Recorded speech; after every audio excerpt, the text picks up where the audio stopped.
په شیکاګو کې د مسلمانانو ترمنځ دوه ډلې وې.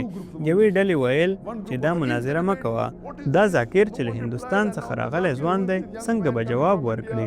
نیمایي مسلمانان د مناظرې مخالف وو. کله چې ما دا مناظره ومنله، په امریکا کې مې شاګردانو ته وویل چې ویلیام کیمبل یو کتاب لیکلی، قرآن او انجیل د ساینس په رڼا کې، او هغه ادعا کړې وه چې په قرآن کریم کې یې 30 ساینسي غلطۍ موندلې دي. تر 8 کلونو پورې هیڅ مسلمان ورته ځواب نه و ورکړی. نو دې کتاب دعوت ته ډیر تاوان رسوه. ما دا چلنج ومنلو.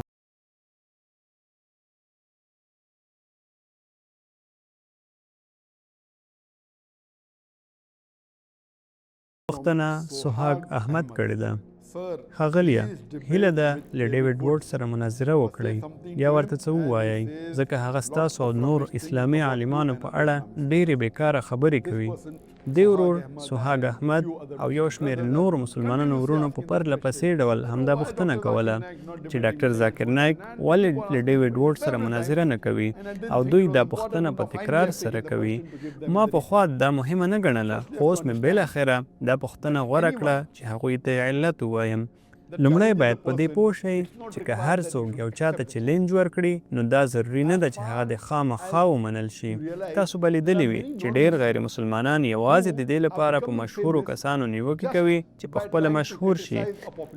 په عمومي ډول دا یو قانون دی، که مسلمان وي او که غیر مسلمان.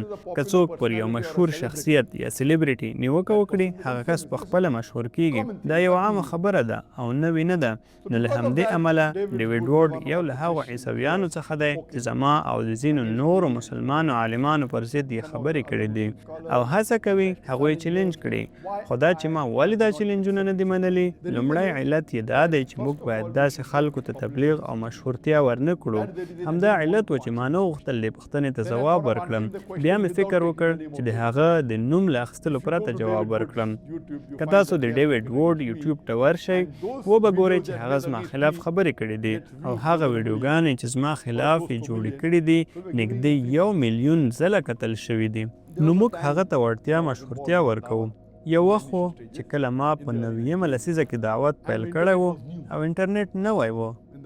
زموږ چینل انسرینګ اسلام نومیده. د 90مې لسیزې په منځ کې کله چې انټرنیټ نوی و او زه امریکا ته لاړم، یو له لومړنیو سایټونو څخه چې د مسلمانانو خلاف و د جوشن کارډز، او هغه کس دا سایټ یې چلوه جوشن کارډز. هغه موږ سره د دعوت په ډګر کې نوی و، او کله به چې چا د اسلام یا زما خلاف څه ولیکل، ما به هڅه کوله چې حتما ورته جواب ورکړم. خو بیا زه پوه شوم چې کله موږ یو ځواب ورکوو، هغوی لس نورې پوښتنې راپورته کوي. ما درک کړه چې زما مثبت کارونه یعنی دعوت په دې سره درېږي. که پوښتنه منطقي وي یا د ځواب مستحق وي، نو ځواب یې باید ورکړل شي. خو دا بې معنا بحثونه وو. هغه وخت چې زه نوی وم، ما جوشن کارډز ته وویل چې آیا ته غواړې له ما سره مناظره وکړې؟ تا د اسلام خلاف لیکل کول. هغه وویل آیا ته فکر کوي چې زه احمق یم چې له ډاکټر ذاکر نایک سره مناظره وکړم؟ دا د هغه ځواب و. که وګورئ، ما د خپل دعوت په پیل کې یعنی 90مه لسیزه او د 2000م کال په شروع کې ډېرې مناظرې کړې دي. خو وروسته پوه شوم چې مناظره تل غوره لار نه ده. دا باید یوازې هغه وخت وشي چې اړتیا وي، بلکې غوره دا ده چې د اسلام او عیسویت یا د هندویزم د ورتهوالي په اړه خبرې وشي. مګر کله چې ضرورت وي بیا سمه ده. لکه څنګه چې تاسو پوهیږئ، احمد دیدات په نړۍ کې یو له غوره مناظره کوونکو څخه و. خو وروسته پوه شو چې ځینو خلکو یوازې د چلنج کولو لپاره ماته ننګونې پیل کړې. یو له داسې کسانو څخه د امریکا یو بل اوسیدونکی سام شمون و. کله چې زه شیکاګو ته لاړم، ما وویل چې خپل ګورو یعنی مشر مو راولئ، او بیا مې د هغه له مشر ډاکټر ویلیام کیمبل سره مناظره وکړه. کله چې ما دا مناظره ومنله، په امریکا کې مې شاګردانو ته وویل چې ویلیام کیمبل یو کتاب لیکلی، قرآن او انجیل د ساینس په رڼا کې، او هغه ادعا کړې وه چې په قرآن کریم کې یې 30 ساینسي غلطۍ موندلې دي. تر 8 کلونو پورې هیڅ مسلمان ورته ځواب نه و ورکړی. نو دې کتاب دعوت ته ډېر تاوان رسوه. ما دا چلنج ومنلو، کتاب مې ولوست او لاړم، مناظره مې ورسره وکړه. په شیکاګو کې د مسلمانانو ترمنځ دوه ډلې وې. یوې ډلې ویل چې دا مناظره مه کوه، دا ذاکر چې له هندوستان څخه راغلی ځوان دی څنګه به جواب ورکړي. نیمایي مسلمانان د مناظرې مخالف وو، خو الحمدلله په شیکاګو کې مناظره وشوه او د الله تعالی نصرت مل و، د الله تعالی رحمت و او دا یو ډیره بریالۍ مناظره وه، تر دې چې له هغې وروسته ویلیام کیمبل د اسلام ضد کتاب یې لیکلی و، خپل مشهورتیا په بشپړ ډول له لاسه ورکړه. له هغې وروسته ما دا پالیسي جوړه کړه، کله چې زما ویډیوګانې مشهورې شوې ما یو قانون وټاکه، زه به یوازې له هغه کسانو سره مناظره کوم چې مشهور دي، ځکه موږ پوه شو چې نامشهوره کسان یوازې د مشهورېدو لپاره چیلنجونه ورکوي. زه به یو ښه مثال درکړم.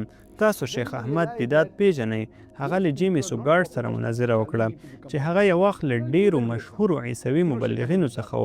هغه له شیخ احمد دیدات څخه څو چنده زیات مشهور و، ډیرو خلکو ورته وویل چې مزه هغه به دې وخوري، خو الحمدلله د الله تعالی مرسته وه او هغه جیمی سوګارډ ته ماتې ورکړه. بل مثال دا ده چې هغه له انیس شوروش سره مناظره وکړه چې هیڅ چا نه پیژنده. کله چې هغه له شیخ احمد سره مناظره وکړه دیدات په بش ډول ترې وګټله، خو انیس شوروش مشهور شو. نو موږ پوه شو چې کله یو نامشهور کس له مشهور کس سره مناظره کوي نو هغه نامشهوره کس په یوه شپه کې مشهور کیږي. نو موږ ولې یو نامشهوره عیسوي مبلغ مشهور کړو؟ نو ما فیصله وکړه هر څوک چې له ما سره مناظره کوي باید زما د تر ټولو لویې غونډې لږ تر لږه 2% مینوال ولري. مخکې ما ویلي و چې که هر څوک 10,000 کسان خپلې بیانیې ته راټول کړي زه به مناظره ورسره وکړم. له هغې وروسته یو منځګړي کس غوښتنه وکړه چې له شیري رویشنکر سره مناظره وکړم، او تاسو پوهیږئ چې هغه په نړۍ کې د هندوانو یو له خورا مشهورو مبلغینو څخه دی. هغه په لومړی، دویم او دریم نمبر کې راځي. هغه ډیر مینوال لري او 20 یا 50,000 کسانو ته بیانیې ورکوي. ما د هغه چیلنج ومنه او په 2006 کال کې مو په بنګلور کې مناظره وکړه. د الله تعالی مرسته و یو بریالۍ مناظره وه چې موضوع یې په اسلام او هندویزم کې د خدای تصور و. له 2006 کال راهیسې ډیرو خلکو ماته د مناظرې چیلنجونه راکړي دي.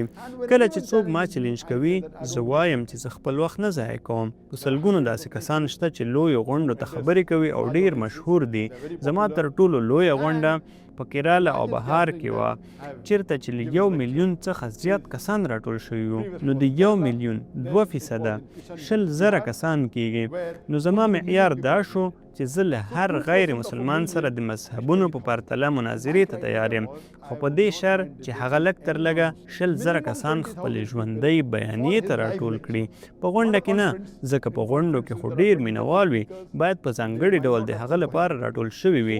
که یو کس په یوازې ځان 20,000 کسان په ژوندۍ بڼه کینوي، یعنی نه په یوټیوب او فیسبوک کې، نو بیا یې منم، زه به مناظره وکړم او دا کوم ګران شرط نه دی. په هندوستان کې په سلګونه داسې هندي مبلغین شته چې تر 20,000 زیات مینوال لري او همداسې په عیسویت کې هم ډیر دي. نو زه وایم که سام شمون یا ډیوډ ووډ غواړي مناظره وکړي نو لومړی د ځان مشهور کړي. دوی ولې غواړي زما له نوم او شهرت څخه ګټه پورته کړي؟ که تاسو دومره خلک نشئ راټولولی نو خپل دلایل یو بل مشهور عیسوي مبلغین ته ورکړئ. هلته فرینکلین ګراهام، بلی ګراهام او نور په سلګونه مشهور ویاندویان شته. زه په عیسویت کې داسې 100 کسان پیژنم چې له 20,000 زیات کسانو ته بیانونه ورکوي. تاسو له هغو څخه یو تن راولئ او هغه ته خپل دلایل ورکړئ. زه به له هغوی سره مناظره وکړم. زه ولې تا په یوه شپه مشهور کړم؟ ما د هغه یو 2 ویډیوګانې ولیدې چې وایي ذاکر نایک یوه ټوکه ده، هغه بیکاره خبرې کوي، خو که زه ورته جواب ورکړم هغه به مشهور شي. همدا علت دی چې ما دا پوښتنه نه ځوابوله، ځکه کله چې زه د ډیوډ ووډ نوم اخلم نو ډیر خلک چې ما اوري ښایي هغه ونه پیژني، خو ځینې به لاړ شي او هغه به وګوري، هغه به مشهور شي. اجازه راکړئ ووایم چې یو بل دعوتګر محمد حجاب نومیږي. هغه تیر کال په مالیزیا کې له ما سره ولیدل. هغه زما مینوال او ښه سړی دی. هغه په خپل له ډیوډ ووډ سره مناظره کړې. ما ویډیو نه ده لیدلې، خو زما ځینې ملګرو لیدلې ده. هغوی راته وویل چې محمد حجاب ډیوډ ووډ ته ماتې ورکړې ده. نو کله چې نور کسان دا کار کولی شي زه ولې خپل وخت ضایع کړم؟ پخوا به موږ په انټرنیټ ځواب ورکوو، خو اوس نه، ځکه کله چې ځواب ورکوي هغوی بیا ځواب درکوي او ستا مثبت دعوت زیانمن کیږي. نو ځکه زما معیار همدا دی، خپل دلایل یو مشهور شخصیت ته ورکړئ، خو هغه به احمق نه وي چې له ما سره مناظره وکړي. که نن یو څوک چیرې شیرې رویشنکر ته $1,000,000 هم ورکړي هغه به بیا هم له ما سره مناظرې ته تیار نشي. حتی که $2,000,000 هم ورکړي هغه به نه راځي ځکه هغه یو مشهور سړی دی. هغه به خپل مینوال له لاسه ورکړي ځکه په تیره مناظره کې یې ډېر مینوالو چې هغه یې خدای ګاڼه اسلام ومانه. نو ځکه زه ډیویډ ووډ ته وایم چې د عیسویانو یو مشهور مبلغ قانع کړي.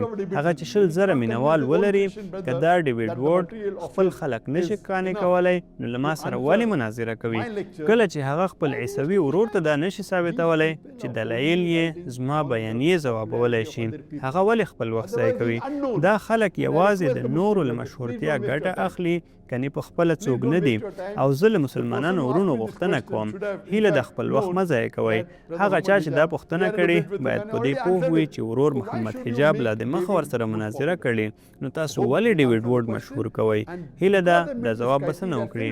ما دا معیار له 2006 کال راهیسې ټاکلی دی. په تیرو 14 کلونو کې هیڅ مشهور کس له ما سره مناظره نه ده غوښتې. د سادګورو مینوالو راته وویل آیا ته له سادګورو سره مناظره کوې؟ ما وویل هو ځکه هغه مشهور دی. زه پوهیږم هغه مشهور دی خو که هغه وغواړي زه مناظرې ته تیار یم. که هغه وغواړي د اسلام خلاف خبرې وکړي او ما چیلنج کړي زه یې منم. ځکه که د الله تعالی نصرت وي او موږ حقیقت وړاندې کړو او د هغه بې منطقه خبرو ته ځواب ووایو نو په طبیعي ډول به هغه خپل مینوال له لاسه ورکړي. نو کله د سادګورو غوندې مشهور خلک د اسلام په اړه ما چیلنج کړي او د مذهبونو په پرتله یعنې زما تخصص نو زه دا چیلنج منم. هیله ده دا ستاسو ځواب وي.